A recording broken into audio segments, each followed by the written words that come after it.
안녕하세요. 먼 길을 돌고 돌아 그리운 사람을 운명처럼 다시 만난 50대 남자입니다.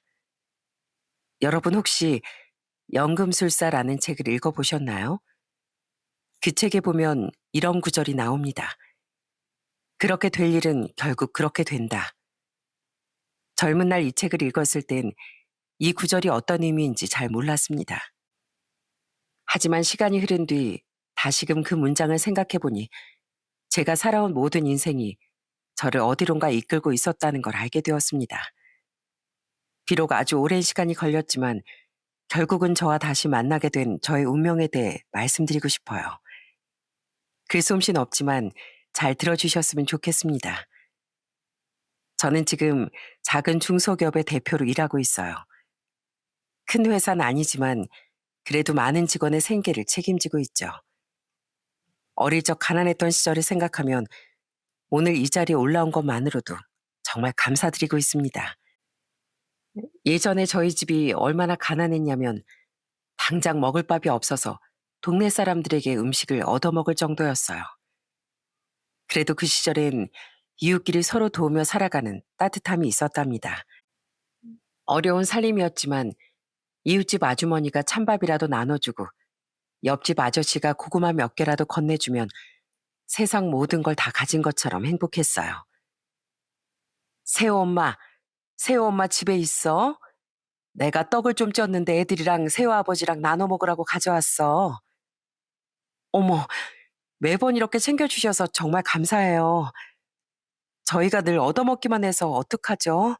죄송하네요.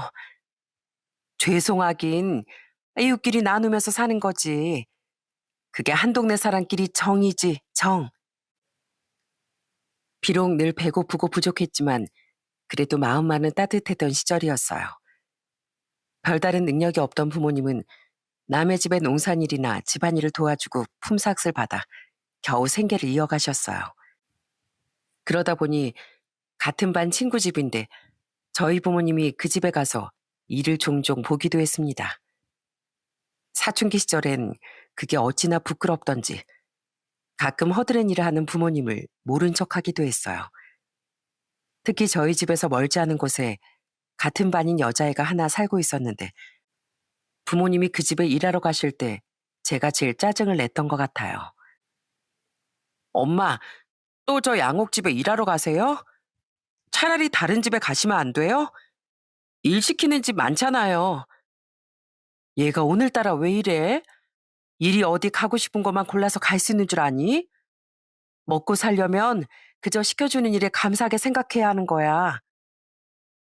부모님은 오히려 저를 타박하시며 그 집으로 일을 하러 가셨습니다. 그 집은 동네에서 제일 가는 부자였고 다른 집보다 일당도 훨씬 많이 주었거든요.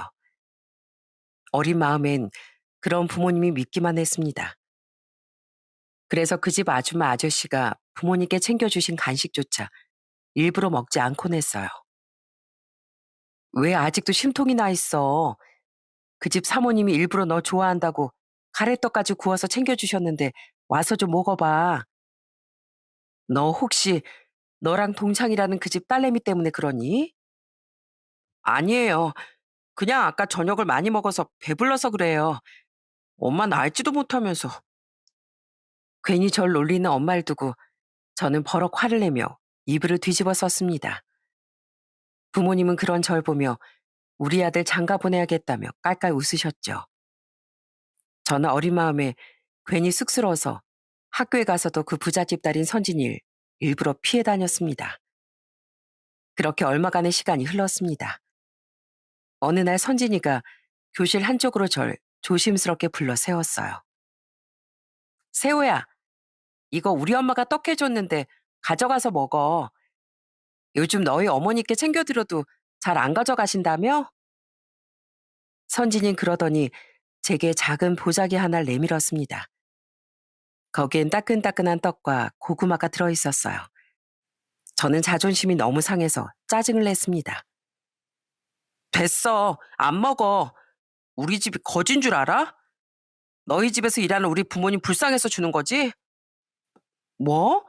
그런 거 아니야. 우리 엄마가 너희 부모님께 정말 고맙다고 챙겨주신 거야. 너희 가족 아니었으면 우리 집 농사 다 망쳤을 거라고 하셨단 말이야. 그러니까 가져가서 먹든지 버리든지 마음대로 해. 선진이도 제 말에 기분이 상했는지 제품의 보자기를 던지듯 쥐어주고 자리로 돌아가 버렸습니다. 전 아직도 따끈따끈한 보자기를 안고 교실 한 구석에 멍하니 서 있었어요. 사실 저도 선진이 부모님이 얼마나 좋으신 분인 줄은 알고 있었습니다. 하지만 어린 마음에 괜히 자존심을 세우고 있었죠. 그제서야 선진이에게 조금 미안해진 전 보자기를 풀어 떡을 조금 떼다 선진이의 책상에 놓고 괜히 툴툴거리며 말했습니다. 나눠 먹자. 너도 떡 좋아한다며. 너희 엄마가 만든 거니까 틀림없이 맛있겠지. 선진인 그런절 한번 흘겨보다가 이내 웃고 말았습니다. 그 시절 저희 어린 시절은 대개 이렇게 유치하고 사소한 다툼과 화해가 반복되며 어느새 성장해 나가는 과정이었어요. 따끈한 떡 한 조각을 사이에 두고 잠시 서운했던 마음이 스르르 풀어졌던 순간처럼요. 이렇게 따뜻한 환경 속에서 자랐다 보니 없는 형편이었지만 그래도 구김살 없이 잘 자랄 수 있었어요. 어느새 자라 학교를 졸업한 전 집에서 조금 멀리 떨어진 곳으로 대학을 가게 되었어요. 감사하게도 장학금을 준다는 학교가 있었거든요. 부모님도 제가 무사히 대학에 입학한 걸 정말 기뻐하셨습니다. 한 가지 아쉬운 게 있다면 통학하기엔 집과 학교의 거리가 너무 멀어서 기숙사 생활을 하게 되었다는 거였어요. 기숙사 들어가서도 밥 잘 챙겨 먹고 항상 건강 조심해야 한다. 시간 나면 집에 자주 들르고 이때까지 단칸방에서 아들이랑 껴안고 살다가 막상 집을 떠난다고 하니까 왜 이렇게 서운한지 모르겠다. 이 애비가 주책이지? 부모님은 제가 집을 떠나는 걸 못내 서운해하셨습니다. 저도 그런 부모님을 보며 마음이 조금 복잡했어요. 그러다 개강이 가까워져서 짐을 챙겨 고속버스를 타던 날 터미널까지 마중을 나온 부모님을 보며 그만 왈칵 눈물이 났습니다. 아이고, 우리 아들 다 큰 줄 알았더니 아직 아기네. 울긴 왜 울어? 자, 이거 버스에서 먹어. 양옥집 사모님이 너 멀리 간다고 간식 좀 해주셨어. 저는 익숙한 보자기를 받아들고 버스에 올라탔습니다. 그러다 마침내 버스가 출발했고 멀리 유리창 너머로 점점 작아지는 부모님을 보며 열심히 손을 흔들었어요. 엄마, 아빠, 저 성공해서 돌아올게요. 공부 열심히 해서 좋은 직장도 얻고 돈도 많이 벌어올게요. 금방 돌아올 테니까 조금만 기다려주세요. 그렇게 전 타지에서 대학을 졸업하고 취업까지 하게 되었습니다. 그렇다 보니 금방 돌아오겠다는 약속은 쉽게 지켜지지 않았네요. 그래도 대학 땐 방학 때마다 집에 가곤 했지만 취업하고 나니 명절 때나 부모님을 찾아뵙게 되었죠. 학창 시절 저희 동네에서 겪었던 모든 일들도 차차 제 추억 속으로 잊혀갔습니다. 그러다 30이 넘은 나이에 결혼할 여자를 만나게 되었어요. 그때 전 사랑에 대한 두려움이 있었거든요. 하지만 아내는 저의 이런 두려움을 단박에 깨줄 정도로 자신감 있고 당당한 사람이었습니다. 결혼도 아내가 먼저 프로포즈를 했을 정도였어요. 당신이 프로포즈 할 때까지 기다리다간 나 할머니 될 것 같아. 그러니까 내가 먼저 할게. 나랑 결혼해 줄래? 우리 평생 알콩달콩 재밌게 살자. 전 그런 아내에게 정말 고마웠습니다. 아내는 부유한 집안에서 온실 속의 화초처럼 자란 사람이었어요. 그러다 보니 살아온 환경이 너무 달랐지만 그런 것쯤이야 얼마든지 극복할 수 있을 거라 생각했습니다. 하지만 시간이 흐를수록 우리의 결혼 생활은 조금씩 틀어지기 시작했어요. 아낸 부유한 집안에서 부족함 없이 자란 만큼 생활 수준이나 가치관이 저와는 많이 달랐습니다. 특히 저희 부모님과 마찰이 갈수록 심해졌죠. 세아가 혹시 냉장고에 있는 음식 네가 먹었니? 아니 저녁하려고 냉장고를 열어보니까 반찬거리가 하나도 없지 뭐니. 반찬통에 발이 달린 것도 아니고 다 어딜 간 거야 대체? 아, 그거 제가 버렸어요. 보니까 냄새도 좀 이상하고 유통기한도 지난 것 같던데요. 어머님 그런 거 드시면 탈나세요. 뭐? 그걸 버렸다고? 아이, 어디다가 버렸어? 집에서 먹는 반찬이 다 그렇지. 내가 직접 한 음식인데 유통기한이 지나긴 왜 지나? 뭐 그런 거 가지고 화를 내세요? 아, 제가 새로 사다가 냉장고에 채워드리면 되잖아요. 이렇게 아내는 본가에 갈 때마다 청결이 어떻고 위생이 어떻고 하며 부모님을 무시했습니다. 부모님도 처음엔 도시에서 온 며느리라 이해를 해주시려고 했지만 점점 도를 지나치니 크게 상처를 입으신 것 같았죠. 특히 어머니는 직접 손수 준비한 음식을 아내가 더럽다라는 식으로 얘기할 때마다 굉장히 당혹스러워 하셨어요. 결국 본가에 갈 때마다 모두가 불편한 분위기가 만들어졌고 더는 참을 수 없는 지경이 되자 아버지가 제게 말씀하셨습니다. 세호야, 다음에 올 땐 그냥 너 혼자 왔다 가라. 세아가 마음이 우리 마음과 다른가 보다. 올 때마다 너희 엄마 속을 저렇게 뒤지고 가니 그걸 보는 내 마음도 편치 않구나. 아버지의 말씀을 들었을 때 저 또한 너무 속상하더라고요. 이렇다 보니 시간이 지날수록 아내는 점점 본가 방문을 꺼리게 되었고 저 또한 양가를 오가며 마음고생이 심해졌습니다. 아내와 싸우는 날도 점점 많아졌고요. 아내 쇼핑을 좋아하고 해외여행을 즐기는 스타일이었는데 싸움이 잦아지다 보니 이런 것들 하나하나가 다 싸움거리가 되더라고요. 그때 저는 제 사업을 시작한 지 얼마 되지 않아 작은 문제로 엄청 예민하던 시절이었거든요. 여보, 우리 이번 주말에 호텔 갈까? 나 호텔 가서 스파도 받고 푹 쉬고 오고 싶은데. 호텔에 또? 우리 지난주에도 갔잖아. 숙박할 때마다 돈 100은 깨지는데 이번 주엔 그냥 집에서 쉬면 안 될까? 진짜 구질구질하게 왜 그래? 아유, 됐어. 그냥 내 돈으로 갈게. 당신 안 그러더니 왜 그렇게 쫌생이가 됐어? 나 쪼잔한 사람 제일 싫어하는 거 몰라? 물론 저도 처음엔 아내의 작은 사치도 귀엽게만 보였습니다. 좋은 식당에 가고 명품 가방을 사고 해외여행을 떠나는 일들이요. 하지만 사업을 하고 책임져야 하는 직원들이 늘어가니 아내의 사치스러움은 그냥 웃으며 넘길 수 있는 문제가 아니었습니다. 아내는 이런 제 마음을 알아주지 않았고요. 당신이랑 사는 거 진짜 답답해. 숨 막힌다고.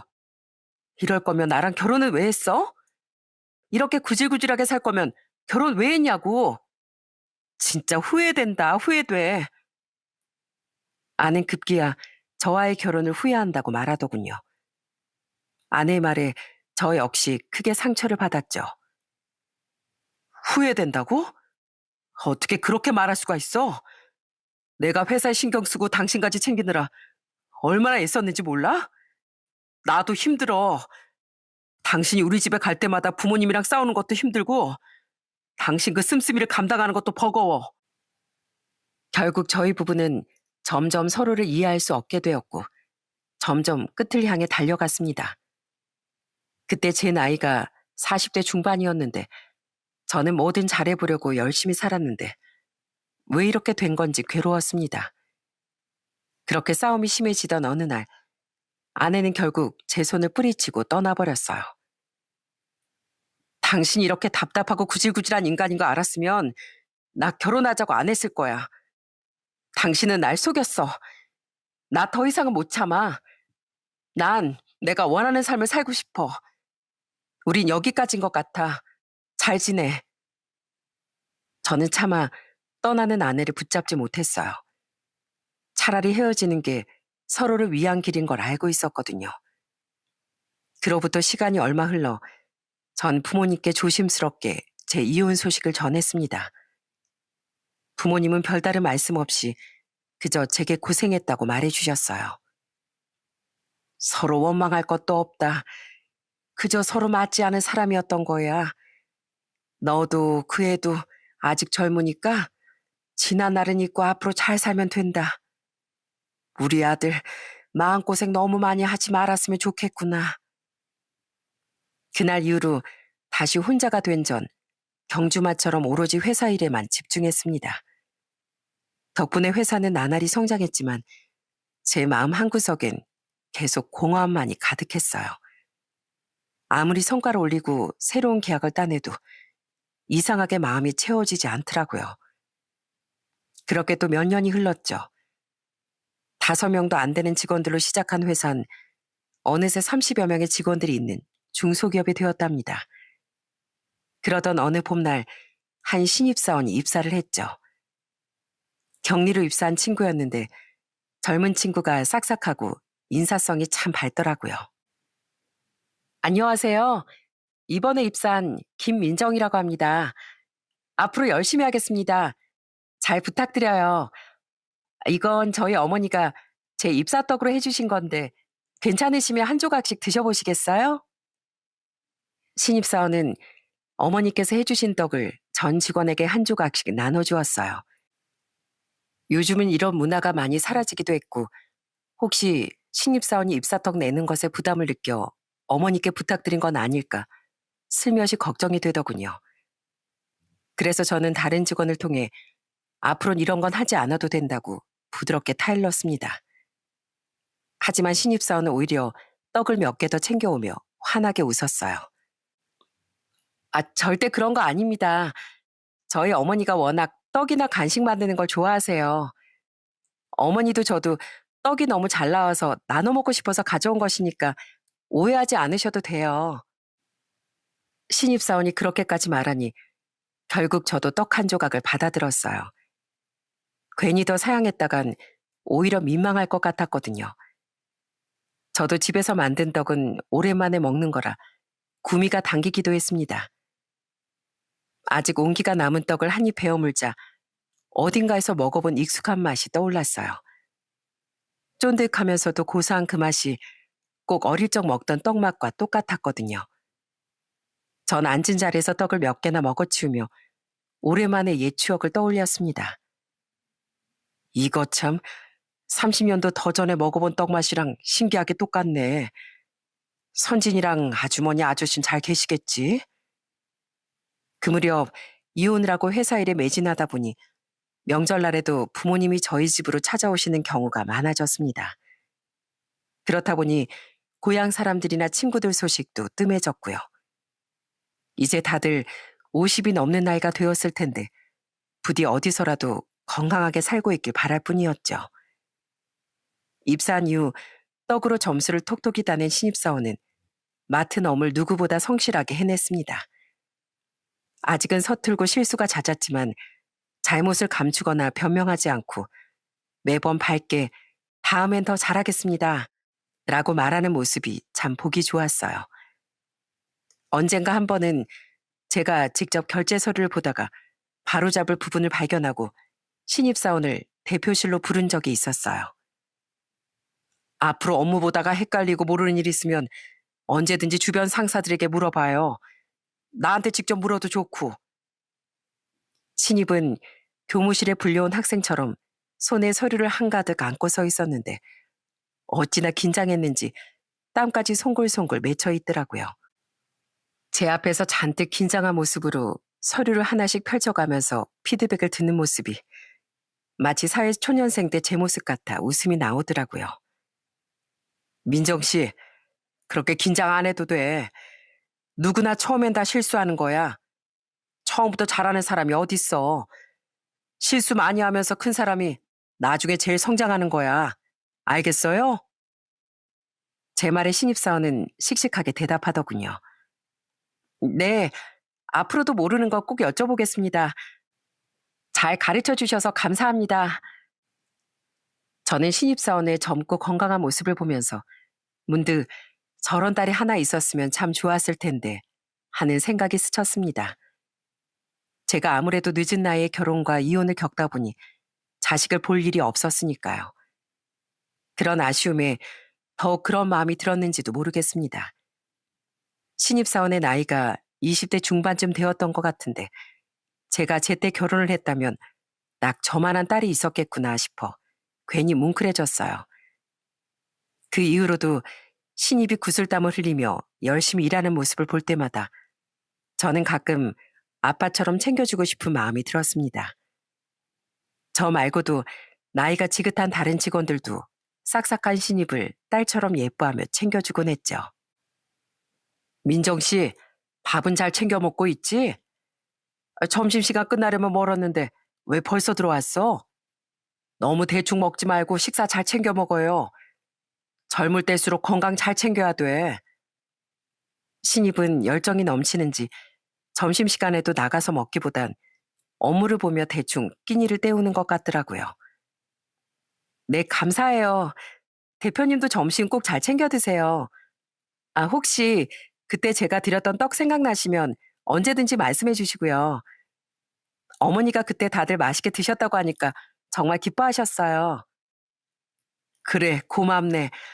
어머님께도 다시 한번 감사하다고 말씀드리고 신입사원은 체구가 마른 편이었는데 왠지 저렇게 점심을 자주 거르니 몸이 비실비실한 것 같아 보였습니다.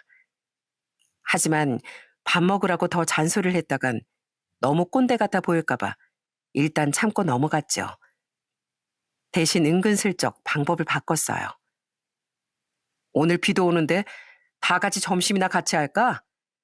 내가 살 테니까 혹시 먹고 싶은 메뉴 있으면 부담 없이 말해봐요. 우리 민정 씨 뭘 먹고 싶나?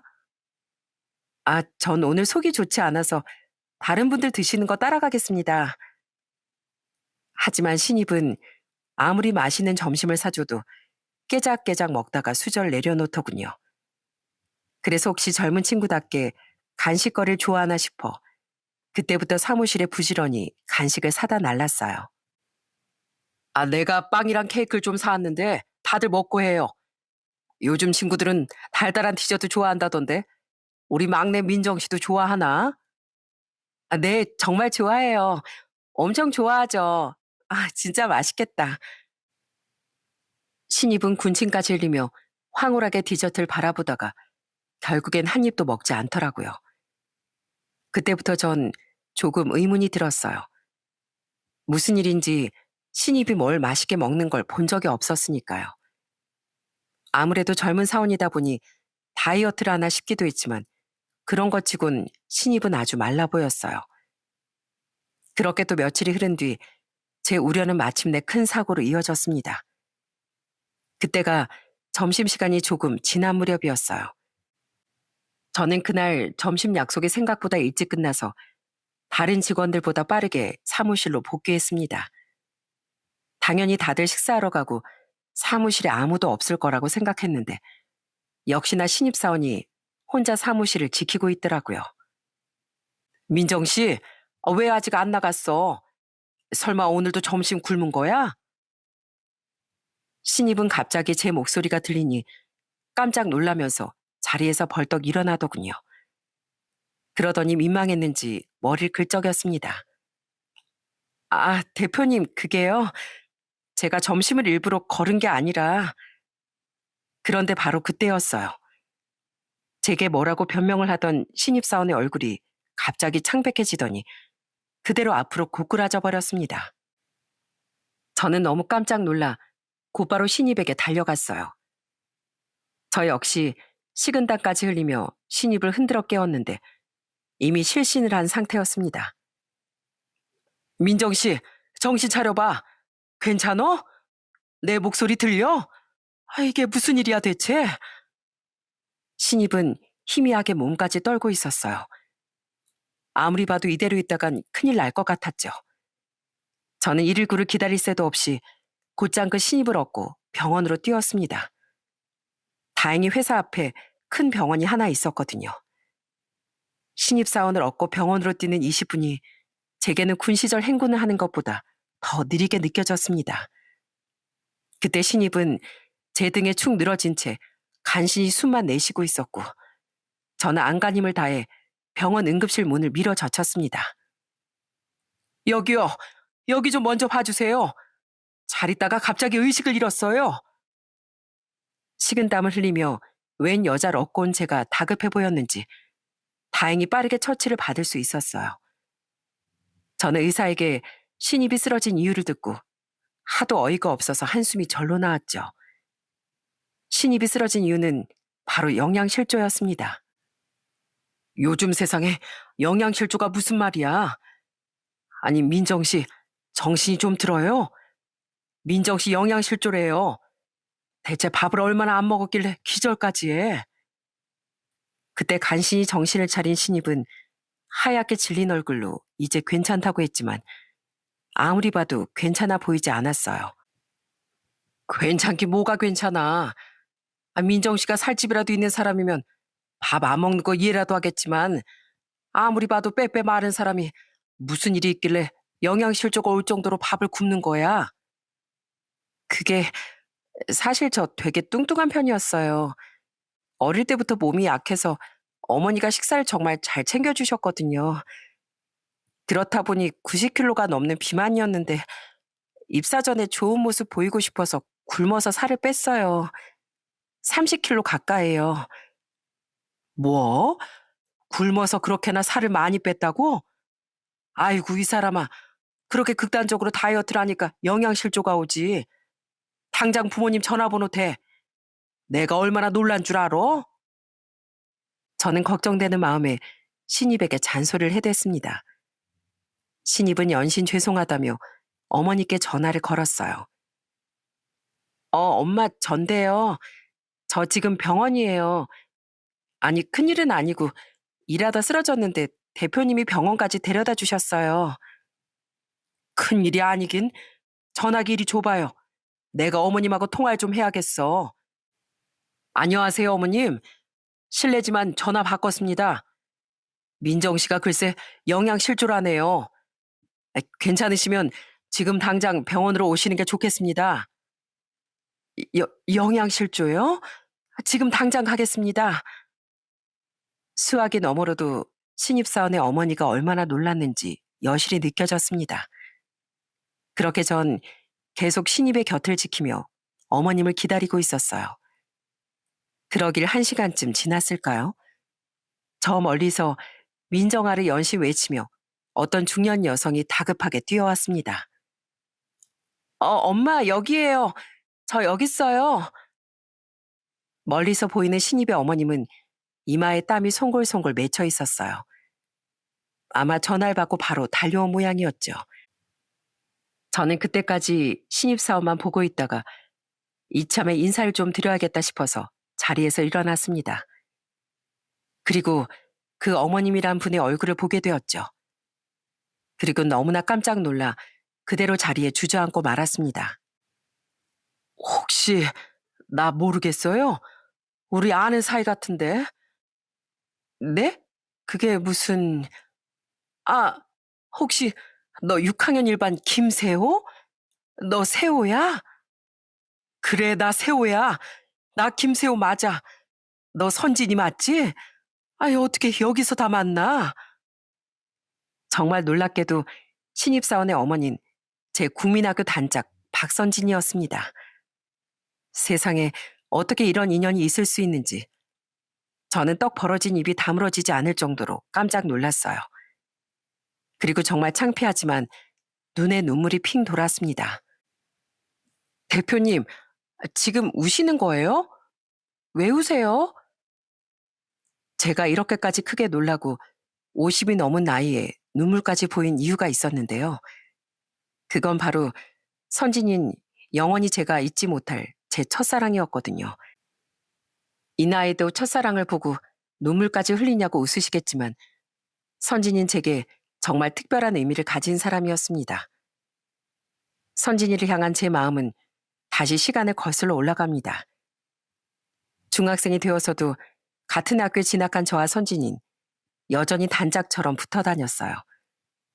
하지만 그때 이미 제 안엔 풋사랑이 자리 잡고 있었어요. 저는 친구라는 이름으로 매번 선진이 곁을 맴돌았습니다. 야, 박선진, 집에 안 가냐? 내가 마침 너희 집 쪽으로 갈 일이 있는데 가는 길에 데려다 줄게. 안 돼, 나 오늘 할 일 있어. 너 먼저 가, 나 바빠. 선진이는 평소에 제 부탁을 정말 잘 들어주는 편이었어요. 그런데 그날따라 매정하게 절 돌려보내더라고요. 전 오로지 선진이와 같이 가고 싶다는 마음에 자존심도 버리고 매달렸습니다. 무슨 바쁜 일인데 집에도 안 가? 오늘 학교 지각했냐? 너 나머지 청소하는구나? 내가 청소 같이 해줄 테니까 빨리 하고 가자. 그런 게 아니고 나 내일 체육 수행평가 있단 말이야. 근데 아무리 해도 농구공을 못 튕기겠어. 그래서 오늘 운동장에서 연습하다 갈 거야. 농구 때문에 나머지 연습이라도 하고 가려고? 자식, 그런 건 나한테 말했어야지. 따라와 봐. 내가 농구가 뭔지 알려줄 테니까. 저는 주변 친구들이 왜 그렇게 신나냐고 물을 정도로 입이 귀에 걸려선 두 팔을 걷어붙이고 선진이에게 농구를 가르쳤습니다. 나중에 선진이가 제발 그만하자고 해도 저는 좀처럼 멈추지 않았죠. 이렇게 하면 선진이가 절 조금이라도 멋있어 하지 않을까 하는 어린 마음이었어요. 그렇게 집에도 가지 않고 한참을 농구공과 씨름하는데 그때 저 멀리서 담임 선생님이 절 불렀습니다. 김세호, 너 왜 아직도 여기 있어? 집에서 너 찾느라고 얼마나 연락을 하신 줄 알아? 너 지금 당장 병원에 가봐. 어머니가 쓰러지셨대. 어머니가 쓰러지셨다는 말에 그때까지 제 손 안에서 놀던 농구공이 힘없이 저 멀리 굴러갔습니다. 그때 정신을 못 차리는 제 손을 이끌어준 건 바로 선진이었어요. 뭐해? 빨리 병원에 가야지. 아주버님 괜찮으실 거야. 나랑 같이 가자. 선진인 병원에 가는 내내 그리고 병원에서도 계속 제 곁에서 큰 힘이 되어주었어요. 병원에 도착해보니 엄만 다행히 의식은 돌아오신 상태였지만 얼굴이 많이 상해 보였어요. 아버지도 크게 놀라신 것 같았고요. 환자분께선 위궤양이 지금 심각한 상태입니다. 바로 수술이 필요하지만 다행히 아직 위험한 단계는 아니고요. 빠르게 조치를 취하면 회복은 잘 될 겁니다. 일단 수술 날짜부터 잡죠.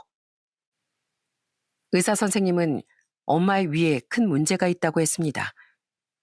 그동안 어려운 집안 형편에 병원에도 잘 못 가고 식사도 대충 때운 결과였죠.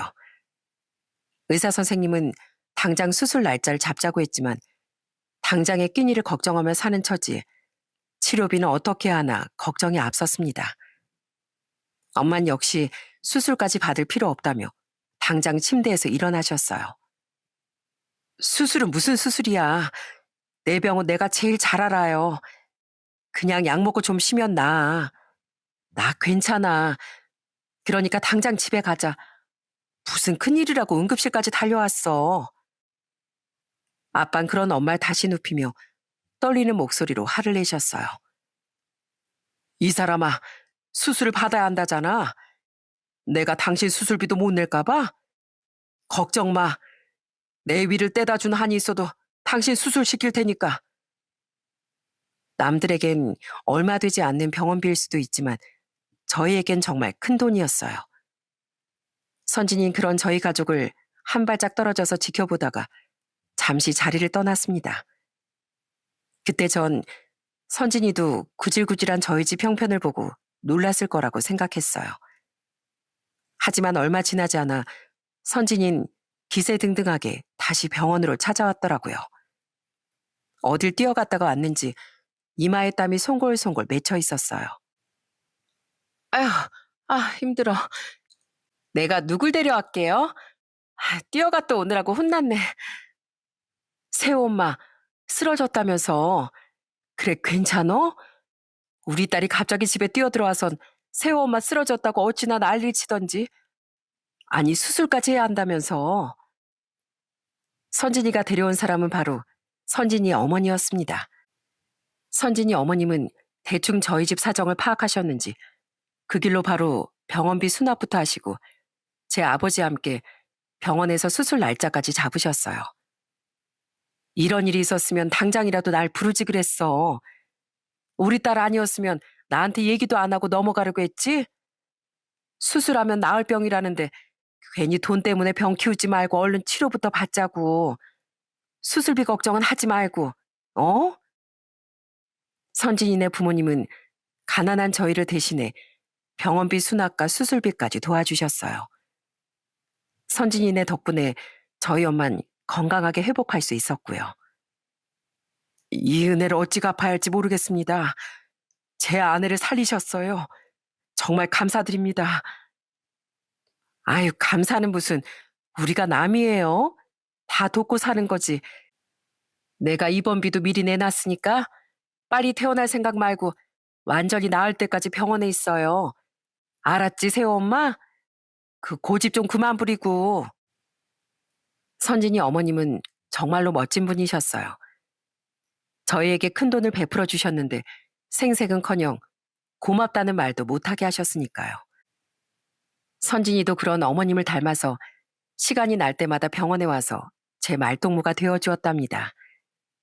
그런 선진이네 식구에게 너무나 고마웠지만 사춘기를 겪는 어린 마음에 한편으론 너무나 부끄러웠어요. 좋아하는 친구에게 멋져 보이고 싶었는데 결국엔 집안 사정도 다 들키고 돈까지 빌려 쓰는 처지가 되었으니까요. 결국에 전 착한 마음으로 절 돕는 선진이를 밀어냈습니다. 이제 병원 안 와도 돼. 엄마도 곧 퇴원하실 거고 너 자꾸 오면 엄마 병간호하는데 방해돼. 아, 미안해. 그 생각은 못했어. 너 하루 종일 병실에 있으니까 심심할까 봐 온 건데 내가 생각이 짧았어. 그러면 우리 학교에서 보자. 혹시 내가 도와줄 일 있으면 말해줘. 선진이 민망할 텐데도 오히려 본인이 미안하다며 사과를 했습니다. 저는 그런 선진이를 보며 차마 붙잡지 못하고 괜히 더 못되게 말을 했네요. 네가 도와줄 일? 너 지금 나 동정하냐?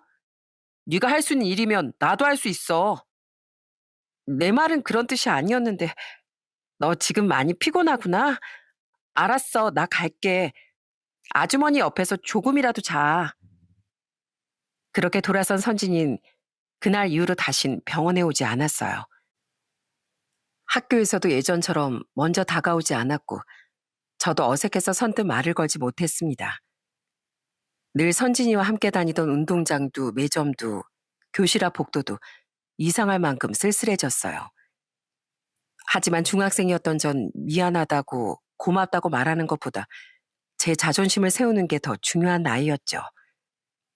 그렇게 선진이와의 사이는 서서히 멀어졌고 어느새 졸업이 다가왔습니다. 고등학생이 되어선 전 남고로 선진이는 여고로 진학을 하게 되었어요. 그때까지 눈인사도 나누지 않고 이미 어색한 사이가 돼버린 우린 졸업식 날 겨우 인사를 나눴습니다. 야, 박선진, 졸업 축하한다. 너 여고 간다며? 고마워. 너도 졸업 축하해. 너는 남고 간다며? 그렇게 됐어. 고등학교 가서도 잘 지내라. 너도 잘 지내. 공부 열심히 하고. 그렇게 선진이와 나눈 어설픈 작별 인사가 우리의 마지막이었습니다. 그 이후로도 제 첫사랑은 몇 년간 계속 이어졌지만 차마 다시 선진이를 찾아갈 용기까지 내지 못했어요. 옛말에 첫사랑은 이루어지지 않는다고 하던가요? 앞서 말했듯 다른 도시로 대학을 가게 된 전 그렇게 자연스럽게 선진이를 잊어갔습니다. 이 이야기가 바로 제 첫사랑의 전부랍니다. 그렇게 평생을 가슴 깊이 묻어두었던 선진이를 어떻게 30년도 더 지나 이런 우연으로 만나게 된 건지 정말 믿기지가 않더라고요. 잘 지냈어, 선진아? 민정 씨가 네 딸이라니 이게 무슨 영화 같은 일이야? 아, 그러고 보니 그럼 그 떡을 만든 것도 선진이 네 솜씨겠구나. 어쩐지 어디서 많이 먹어본 맛인 것 같더라니. 그러게 앉은 자리에서 떡을 몇 개나 먹었다던 대표님이 바로 너일 줄이야. 넌 어릴 때도 떡을 그렇게 좋아하더니 아직도 좋아하는 모양이구나. 선진이도 어느새 50이 넘은 나이였지만 미소만큼은 예전에 어릴 때와 똑같았어요. 저희들의 만남에 놀란 건 역시 신입사원 민정 씨, 아니 민정이도 마찬가지였어요. 아니 그러면 대표님하고 저희 엄마가 같은 고향 출신에 학교 동창이었다고요? 어떻게 이런 일이 다 있을 수 있어요? 엄마, 왜 나한테 얘기 안 했어요? 나도 상상도 못했지. 내가 고향을 워낙 급하게 떠나오기도 했고, 고향 생각하면서 살 정신도 없었고, 전 그제야 선진이가 이때까지 살면서 겪은 어려움을 들을 수 있었어요. 선진이는 제 예상보다 훨씬 많은 고생을 하며 민정이를 키웠다고 했어요. 나한테 오빠가 둘 있었잖아. 민정이한테 외삼촌들이고 그 오빠들이 집안 재산 다 거덜내고 폐인으로 살 줄 누가 알았겠어. 첫째 오빤 사업한다고 부모님 집까지 팔게 하고 둘째 오빤 유학 보내달라고 난리를 쳐서 가지고 있던 땅까지 팔아서 보내줬는데 가서도 사고만 치고 합의금 무느라 더 바빴지 뭐. 동네에서도 가장 부자였던 선진이네 집은 두 아들이 치는 사고를 수습하느라 빠르게 가세가 기울었다고 합니다. 결국에 선진이는 대학도 가지 못하고 고등학교를 졸업하자마자 바로 취직을 했고요. 민정이 아빤 그때 첫 회사에서 만난 사람이었어. 그때 내가 너무 어렸지. 나는 말단 고졸사원이었는데 좋은 대학 나와서 좋은 직책을 가진 그 사람이 얼마나 멋져 보였겠어. 그렇게 덜컥 결혼했고 민정이를 낳았지.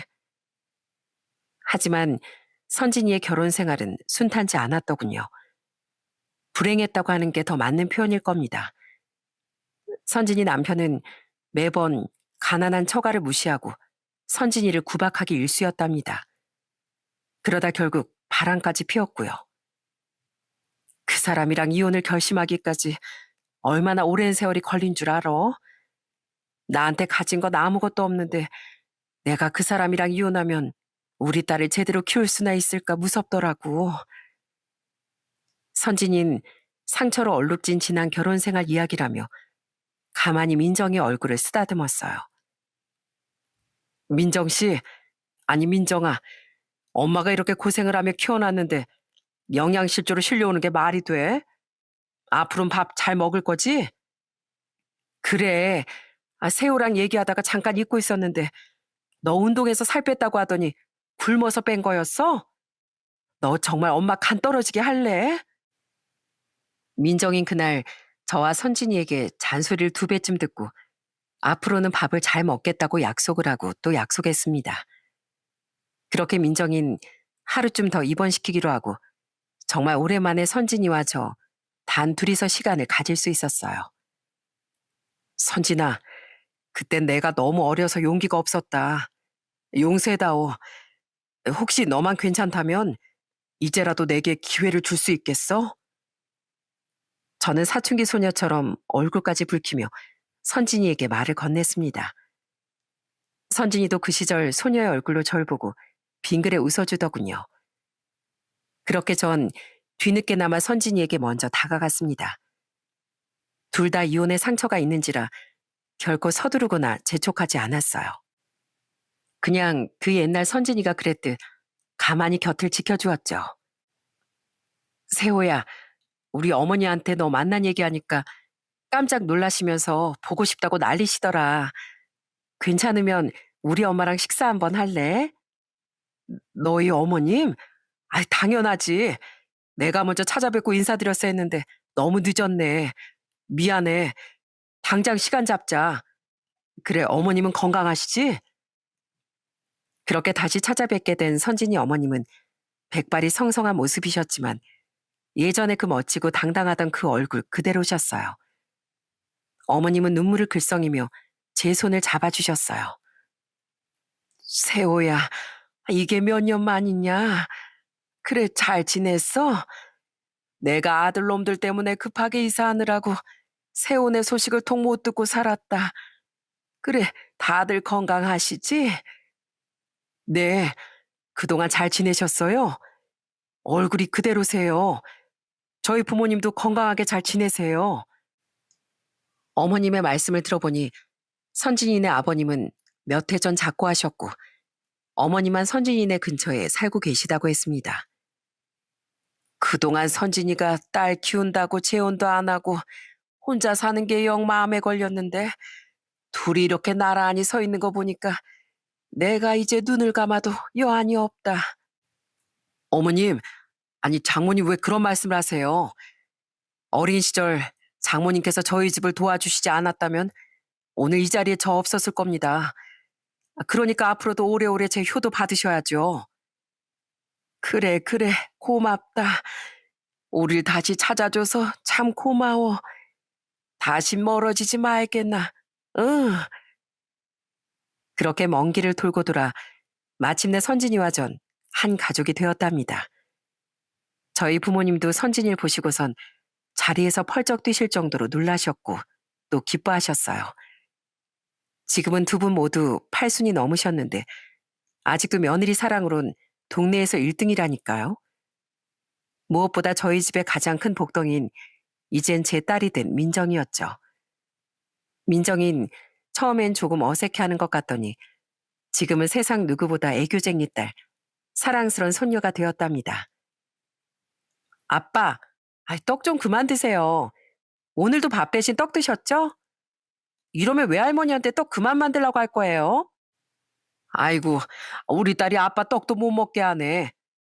아유, 알겠어. 적당히 조절해서 먹을게. 민정인 제가 절대로 이길 수 없는 잔소리꾼이랍니다. 회사에선 아직 대표님이라고 부르지만 직원들이 없는 순간엔 은근슬쩍 아빠라고 부른다니까요. 아빠, 요즘 회식이 너무 많은 거 아니에요? 회식 때마다 술 많이 드시는 것 같던데. 우리 김사원 너무 깐깐한 것 같아. 누가 능력 있는 격리 아니랄까봐 회식비 걱정하고 말이야. 대표님, 저는 회식비 걱정을 하는 게 아니라 대표님 걱정을 하는 거랍니다. 저희 딸이 제 건강을 얼마나 극진하게 챙기는 줄 모르겠어요. 어떨 때 보면 어렸을 때 선진이랑 꼭 닮은 것 같기도 하고요. 전 아직도 저녁마다 이제는 제 반쪽이 된 아내와 옛날 얘기를 하곤 한답니다. 그거 기억나? 우리 차비 아껴서 찐빵 사 먹는다고 집까지 걸어가곤 했잖아. 버스비도 아까워서. 그럼 기억나지. 사실 나한테 찐빵 사 먹을 돈 정도는 있었거든. 근데 너랑 걸으려고 일부러 용돈 떨어진 척 한 거 모르지? 그때 우리 시골길을 1시간이나 걸어서 집에 왔잖아. 기억나지 그럼. 그때 얼마나 좋았는데. 선진이 네가 흥얼흥얼 노래도 불렀잖아. 마을 밖 과수원길 아카시아 꽃이 활짝 폈네. 이 노래. 에그 아저씨 마을 밖이 아니라 동구 밖 과수원길이네요. 이제 환갑을 앞둔 나이가 되니까 그때 불렀던 노래도 가물가물하지? 아내와 전 어느새 환갑을 앞둔 노년의 부부가 되었습니다. 이제 서로의 흰머리를 보는 게 더 익숙하네요. 하지만 제 눈에 아내는 아직도 10대 시절 댕기머리 소녀처럼 귀엽고 어여뻐 보인답니다. 당신이랑 연락이 끊기고 한동안은 다시는 그런 행복한 날은 오지 않을 거라고 생각하고 살았어. 지금 같은 기적이 일어날 줄도 모르고 말이야. 이제 우리 두 손 놓지 말자고. 마을 바뀌든 동구 바뀌든 계속 같이 걸어 나가세나. 저와 아내와의 러브 스토리 어떤가요? 세상엔 이렇게 기적 같은 일이 아직 존재한답니다. 지금도 아내와 전 서로 꼭 잡은 손을 놓지 않고 같이 나란히 황혼의 길을 걷고 있습니다. 이 모든 게 다 아내와 저희 딸 민정이가 불러온 행운이겠죠? 아참, 우리 민정의 영양실존 어떻게 되는 줄 아십니까? 할머니들, 제발 그만요. 저 밥을 2그릇이나 먹었다고요. 이러다 저 배 터져요. 당연히 2그릇 먹어야지. 친할머니가 주는 밥 1그릇, 외할머니가 주는 밥 1그릇, 공평하게 2그릇. 안 그렇습니까, 사부인? 지당하신 말씀입니다. 민정이 너 이따 과일도 2접시 먹어야 한다. 이 할미가 보기엔 아직도 팔뚝이 젓가락 같아. 저희 딸은 지금 두 할머니 넘치는 사랑을 받으며 무사히 건강을 되찾았답니다. 저희 딸은 이러다 다시 비만이 될 것 같다고 걱정하지만 제 눈엔 동글동글한 게 귀엽기만 하네요. 이렇게 아내와 딸과 함께한 시간이 쌓여가며 우린 가족이란 이름으로 서로에게 힘이 되어주고 있습니다. 그동안 겪었던 힘든 시간들, 아내와의 만남, 그리고 민정의 건강 문제도 모두 이겨낼 수 있었던 건 서로에 대한 사랑과 믿음 덕분이겠죠? 이젠 세상이 아무리 험해도 우리가 함께라면 어떤 어려움도 두렵지 않다는 생각이 듭니다. 전 앞으로도 딸과 아내에게 감사하면서 살 겁니다. 그들이 제 삶에 나타난 건 정말 기적 같은 일이니까요. 아직도 아내와 손을 맞잡고 나란히 걸으며 함께 할 수 있는 이 시간이 꿈만 같네요. 부디 여러분께도 저의 이야기가 기적처럼 큰 힘을 줄 수 있는 이야기로 들렸기를 바랍니다. 들어주셔서 감사합니다.